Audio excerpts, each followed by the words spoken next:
नमस्कार, दो प्रदेश खबर विशेष में मैं अपूर्वा सिंह आप सभी दर्शकों का स्वागत करती हूं। बुलेटिन की शुरुआत कर लेते हैं, खबरों का रुख कर लेते हैं और सबसे पहले बात मध्य प्रदेश की इस बुलेटिन में करेंगे, जहां सीएम डॉक्टर मोहन यादव ने बड़ी घोषणा की है। राज्य में जल्द गठित होगा अब पाल गडरिया समाज बोर्ड। रविंद्र भवन में आयोजित कार्यक्रम में सीएम ने ये घोषणा की है। तो सीएम डॉक्टर मोहन यादव की ये बड़ी घोषणा है राजधानी भोपाल से, जहां राज्य में यानी मध्य प्रदेश में अब जल्द ही पाल गडरिया बोर्ड गठित किया जाएगा। रविंद्र भवन में आयोजित कार्यक्रम में सीएम डॉक्टर मोहन यादव ने यह बड़ी घोषणा की है और कहा है कि जल्द ही पाल गडरिया समाज बोर्ड का गठन किया जाएगा। तो सीएम डॉक्टर मोहन यादव ने आपको बता दें बड़ी घोषणा यहां कर दी है। राज्य में जल्द गठित होगा पाल गडरिया समाज बोर्ड। रविंद्र भवन में आयोजित कार्यक्रम में सीएम ने ये घोषणा की है। भोपाल से खबर बता रहे हैं।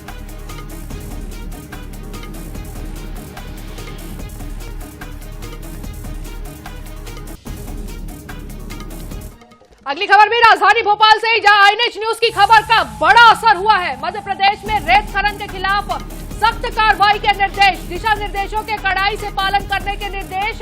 एनजीटी ने हरदा, देवास और रायसेन में अवैध रेत खनन पर कार्रवाई पर लिया है संज्ञान।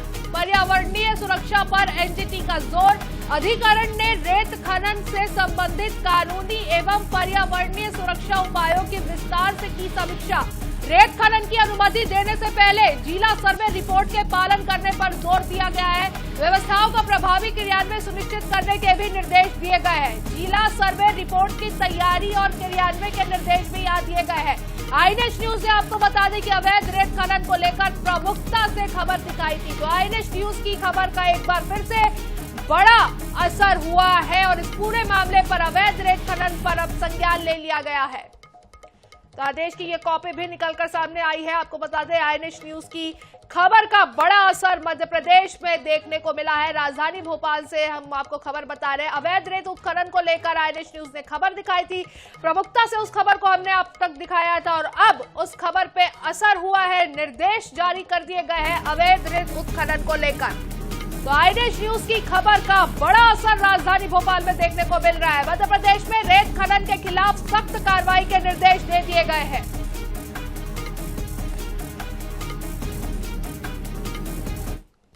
बात नरसिंहपुर की करेंगे, जहां प्राचार्य पर लगे नाबालिग छात्रा से छेड़छाड़ के आरोप। नवोदय विद्यालय के प्राचार्य पर मामला दर्ज। मामले की जांच में जुटी है पुलिस। महिला थाने में दर्ज किया गया है ये पूरा मामला। तो मामले की जांच में हालांकि पुलिस यहां पर जुट चुकी है। महिला थाने में इस पूरे मामले को दर्ज भी कर लिया गया है। लेकिन प्राचार्य पर आपको बता दें कि नाबालिग से छेड़छाड़ के आरोप लगे हैं। नरसिंहपुर से खबर हम आपको बता रहे हैं, जहां एक प्राचार्य पर नाबालिग छात्रा से छेड़छाड़ के आरोप लगे हैं। प्राचार्य पर मामला दर्ज कर लिया गया है।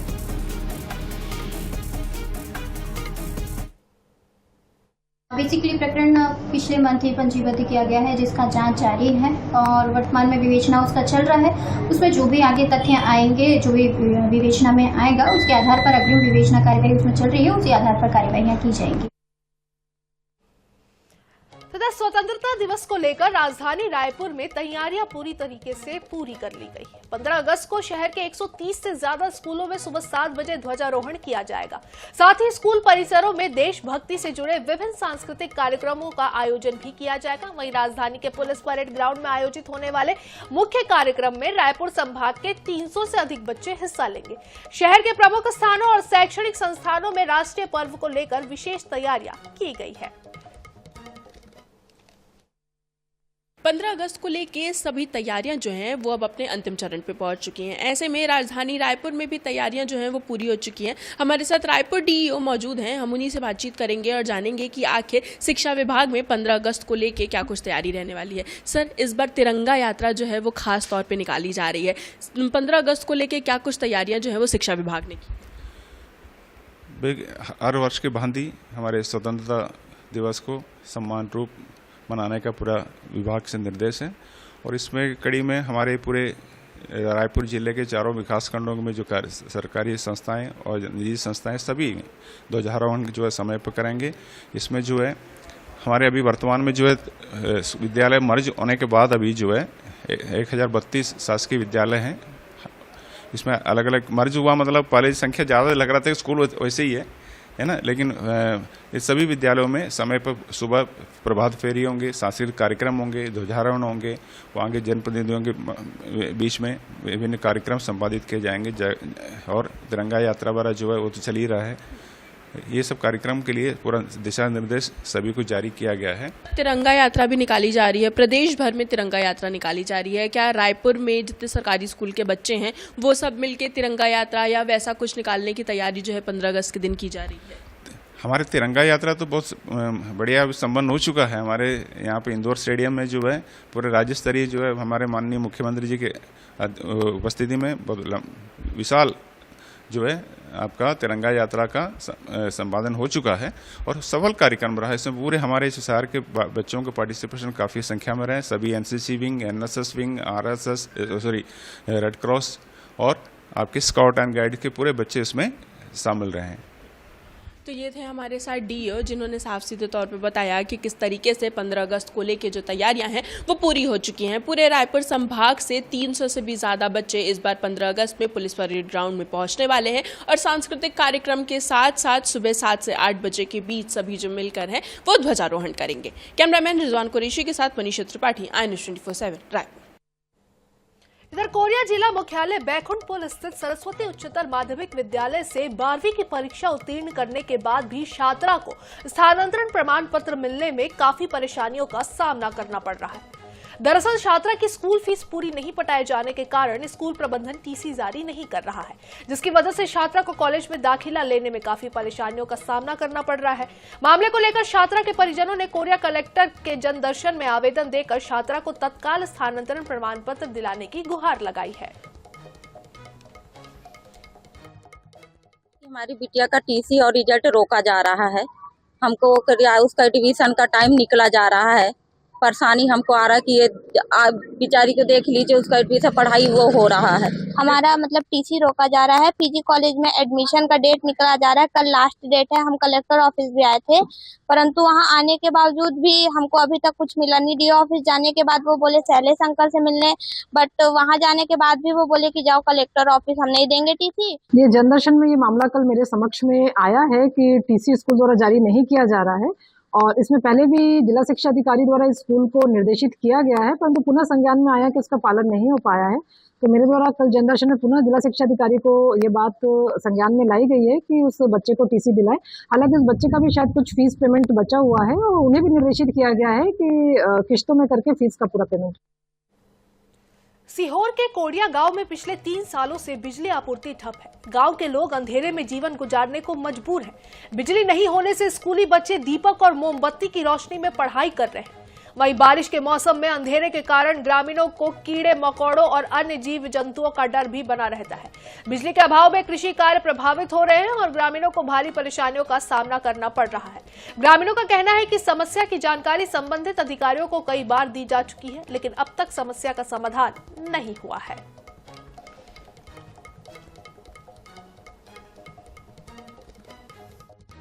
राजस्व मंत्री करण सिंह वर्मा का विधानसभा क्षेत्र भी कहलाया जाता है और यहाँ पर आज़ादी के 69 वर्ष पूर्व होने के बाद भी यहाँ पर बिजली की आज भी बिजली नहीं है। इस गांव के अंदर 30 से 35 दिन पर बिजली नहीं है और यहाँ के जो छोटे छोटे बच्चे हैं और यहाँ पर स्कूल भी है। सरकार यहाँ पर करोड़ों रुपए शिक्षा को लेकर खर्च कर रही है, बिजली नहीं है। यहाँ पर काफी परेशानी आ रही है। ग्रामीणों को भी, बच्चों को भी पढ़ाई में भी काफी परेशानी आती है और लगातार यहाँ पर वर्षा हो रही है। वर्षा होने के बाद भी यहाँ पर अंधेरा पूरा पड़ा रहता है क्योंकि यहाँ पे जीव जंतुओं से भी डर बना रहता है।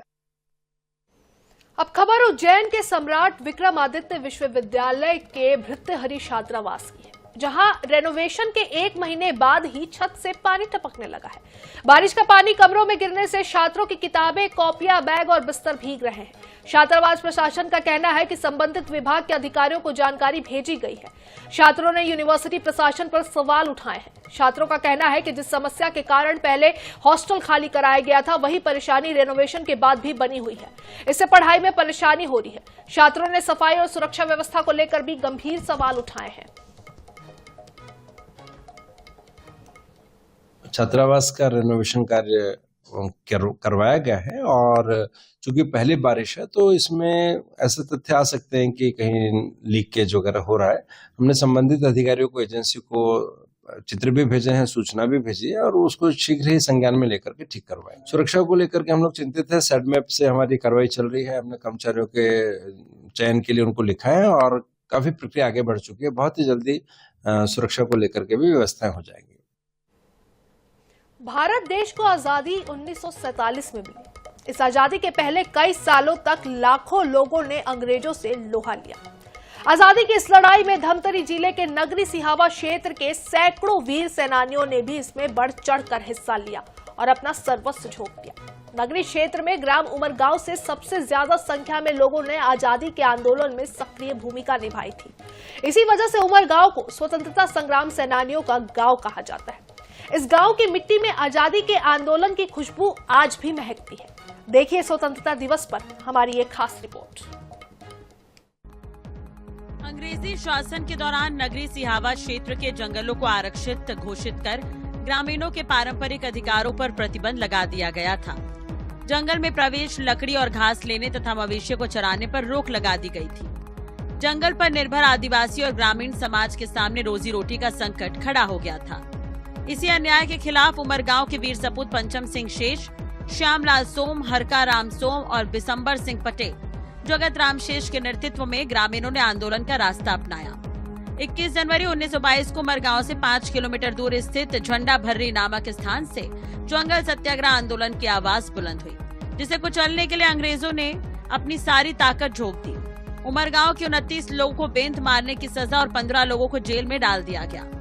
इसके बाद भी इन सेनानियों के कदम नहीं रुके और आखिरकार इन्होंने आजादी हासिल की।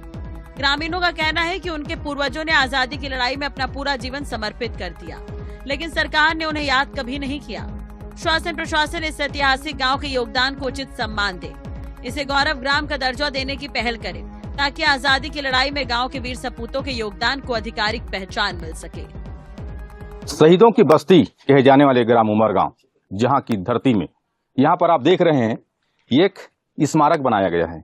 यह स्मारक एक स्मारक ही नहीं है, यह स्मारक उस इतिहास की गवाह है जहां की धरती से वीर सपूतों ने अपने अधिकार और इस मातृभूमि की रक्षा के लिए उन्होंने संघर्ष किया।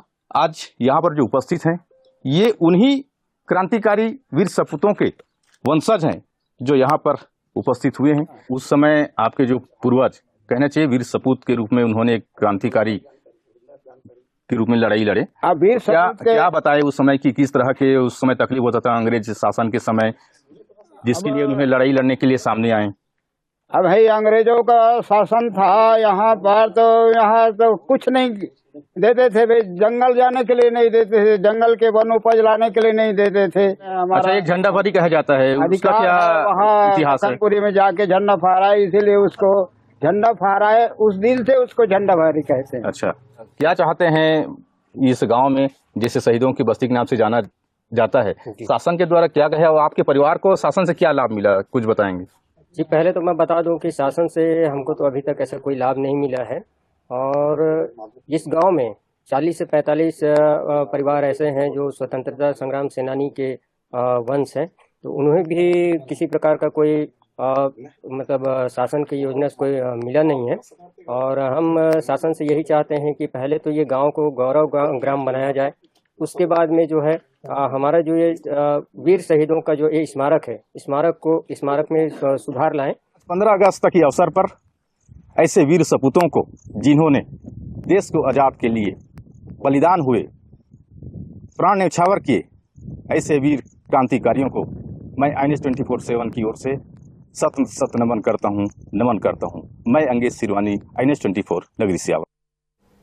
इधर सोशल मीडिया पर हिंदू देवी देवताओं और धार्मिक मान्यताओं के संबंध में कथित आपत्तिजनक एवं अमर्यादित टिप्पणी से जुड़ा मामला सामने आया है, जहां पेंड्रा में विश्व हिंदू परिषद और बजरंग दल के जिला पदाधिकारियों ने लिखित शिकायत सौंपी। संगठन ने मामले की जांच कर संबंधित लोगों के खिलाफ कड़ी कानूनी कार्रवाई की मांग की है।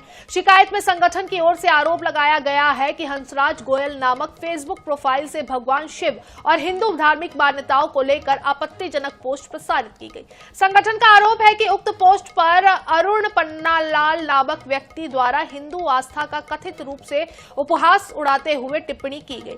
विहिप बजरंग बजरंग दल पदाधिकारियों ने कहा है कि इस तरह की सोशल मीडिया सामग्री से धार्मिक भावनाएं आहत होने के साथ ही सामाजिक सौहार्द और कानून व्यवस्था प्रभावित करती है। संगठन ने पुलिस से संबंधित फेसबुक पोस्ट और कमेंट की निष्पक्ष और विधिवत जांच कराने की मांग की है। बात जगदलपुर की कर लेते हैं, जहां के डिमरापाल मेडिकल कॉलेज के इंटर्न डॉक्टर अपनी मांग को लेकर पिछले 10 दिनों से धरने पर है।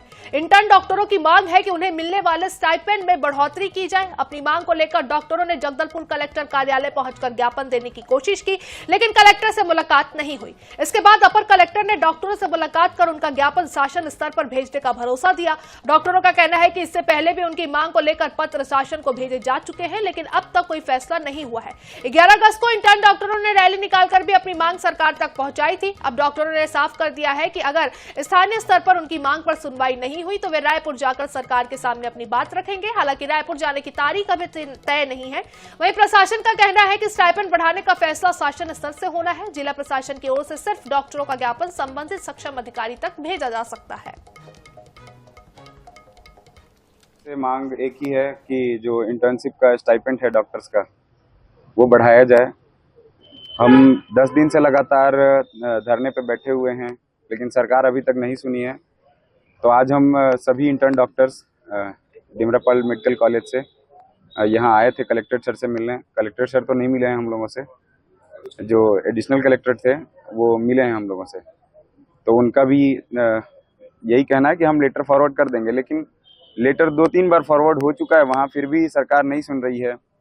अगला यही है कि अगर सरकार यहाँ से नहीं सुनती है तो फिर हमें रायपुर जाके उनको अपनी बात रखना पड़ेगा। जूनियर डॉक्टर्स हैं इंटर्नशिप वाले, ये सभी लोगों ने ज्ञापन दिए हैं। इनके स्टाइपेंड वगैरह है वो बढ़ाने के बातें हैं, क्योंकि ये सारी चीजें जो है वो शासन स्तर से संबंधित है। इसलिए जिला लेवल से इस संबंध में किसी प्रकार का कोई आश्वासन नहीं दिया जा सकता। इधर दुर्ग में नकली सिगरेट के कारोबार का पुलिस ने भांडाफोड़ करते हुए 2 व्यापारियों को गिरफ्तार किया है। इंदिरा मार्केट स्थित दुकान और गोदाम से लगभग 2 लाख रुपए मूल्य की 18,000 नकली सिगरेट बरामद हुई है। पुलिस ने दोनों आरोपियों के खिलाफ धोखाधड़ी और कॉपीराइट एक्ट के तहत मामला दर्ज कर बुधवार को न्यायालय में पेश किया। पुलिस के अनुसार संबंधित कंपनी के अधिकृत प्रतिनिधि ने सिटी कोतवाली थाने में शिकायत दर्ज कराई थी। शिकायतकर्ता ने बताया कि उसे सूचना मिली थी कि इंदिरा मार्केट स्थित SSD ट्रेडर्स में कंपनी के ब्रांड की नकली सिगरेट बेची जा रही है। पुलिस टीम ने मौके पर पहुंचकर दुकान और गोदाम की जांच की। कल कोतवाली थाने में सूचना आई थी कि इंदिरा मार्केट स्थित एक दुकान में नकली सिगरेट की ब्रांडिंग करके उसे असली माल के रूप में बेचा जा रहा है, जिसकी सूचना में थाना कोतवाली के द्वारा विधिवत कार्रवाई की गई है और इसमें कुल 18,000 पीस नकली माल को बरामद करके अपराध दर्ज करके 2 आरोपियों को जेल भेजा गया। और इसी बीच मध्य प्रदेश की संस्कार धानी जबलपुर से खबर सामने आते हुए जहां रानी दुर्गावती विश्वविद्यालय में बवाल, कर्मचारियों के धरने पर में भिड़े हैं छात्र संघ के गुट। कुलपति के सामने कर्मचारियों में मारपीट, घटनाक्रम का वीडियो भी सामने आया है। तो कुलपति के सामने ही ये मारपीट हुई है कर्मचारियों में। घटनाक्रम का वीडियो भी सामने आया है, वीडियो आपको दिखाते हैं। जबलपुर से खबर हम आपको बता रहे हैं, रानी दुर्गावती विश्वविद्यालय का ये पूरा मामला है, जहां मारपीट का मामला निकलकर सामने आया है। विश्वविद्यालय में जमकर बवाल देखने को मिला है। कर्मचारियों के धरने में ही छात्र संघ के 2 गुट आपस में भिड़ गए और कुलपति के सामने ही कर्मचारियों में मारपीट हुई है।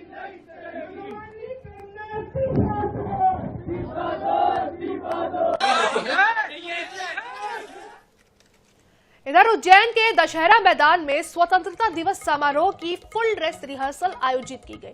पुलिस जवानों के साथ विभिन्न दलों ने परेड का अभ्यास किया। वहीं स्कूली बच्चे भी अपने देशभक्ति और सांस्कृतिक कार्यक्रमों का अंतिम अभ्यास किया। रिहर्सल के दौरान कलेक्टर रोशन कुमार सिंह और एसपी प्रदीप शर्मा मौजूद रहे। इस बार समारोह में पुलिस की 10 प्लाटून परेड में हिस्सा लेंगे। स्वतंत्रता दिवस के मुख्य समारोह में प्रभारी मंत्री गौतम टेटवाल मुख्य अतिथि के रूप में शामिल होंगे। स्वतंत्रता दिवस की परेड की पूरी ड्रेस रिहर्सल यहाँ पे हो रही है और उस दिन किस प्रकार से मुख्य अतिथि का यहाँ पे आगमन होगा, उसके बाद मिनट टू मिनट में क्या क्या रहेगा, वंदे मातरम, फिर ध्वजारोहण, फिर जनगण मन, ये सारी चीजें जो हैं वो मिनट टू मिनट प्लान है और आज उसका पूरा ड्रेस रिहर्सल हो रहा है। और इस प्रकार से सभी में उत्साह है। निश्चित रूप से हम सभी के लिए सौभाग्य है। भव्य तिरंगा यात्रा का आयोजन माननीय मुख्यमंत्री जी के निर्देशानुसार किया जा रहा है। इसमें हमारे सभी ऑटो प्लाटून, अश्वरोही दल, बैंड और एनसीसी, स्काउट, गाइड, नेवी, सभी के जो ऑफिसर्स और कैडेट्स हैं वो सभी शामिल हैं। अगली खबर का रुख कर लेते हैं। गंजबसौदा के डॉल्फिन स्कूल में रक्त सेवा समिति के स्थापना दिवस पर निःशुल्क रक्त परीक्षण 5 दिवसीय शिविर का शुभारंभ किया गया। वहीं आज हरियाली अमावस्या और पौधारोपण भी किया गया। समिति के संस्थापक राजेश तिवारी ने कहा कि बीते 25 साल से रक्त सेवा समिति रक्तदान, महादान, जीवनदान है। इसके लिए निरंतर विभिन्न कार्यक्रमों के द्वारा जन जागृति अभियान चलाया जा रहा है, जिसमें सैकड़ों लोग रक्तदान करते हैं।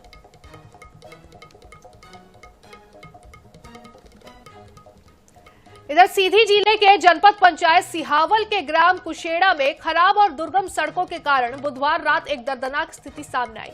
प्रसूता को खाट पर एम्बुलेंस तक ले जाया जा रहा था। इसी दौरान रास्ते में ही उसका प्रसव हो गया। एम्बुलेंस स्टाफ की मदद से प्रसव कराया गया। इसके बाद बच्चा और नवजात को प्राथमिक स्वास्थ्य केंद्र बहरी ले जाया गया, जहां दोनों स्वस्थ हैं। दरअसल संगीता साकेत को बुधवार रात 2 बजे प्रसव पीड़ा शुरू हुई। परिजनों ने एम्बुलेंस को सूचना दी। खराब और कीचड़ भरे रास्ते के कारण बहरी से एम्बुलेंस घर तक नहीं पहुंच सकी। इसके बाद एम्बुलेंस सपोर्ट स्टाफ और चालक ने प्रसूता को खाट के सहारे 3 किलोमीटर दूर एम्बुलेंस तक लाने का फैसला किया। परिजन और एम्बुलेंस कर्मचारी महिला को खाट पर लेकर आ रहे थे, तभी उसे तेज प्रसव पीड़ा हुई और रास्ते में ही प्रसव हो गया।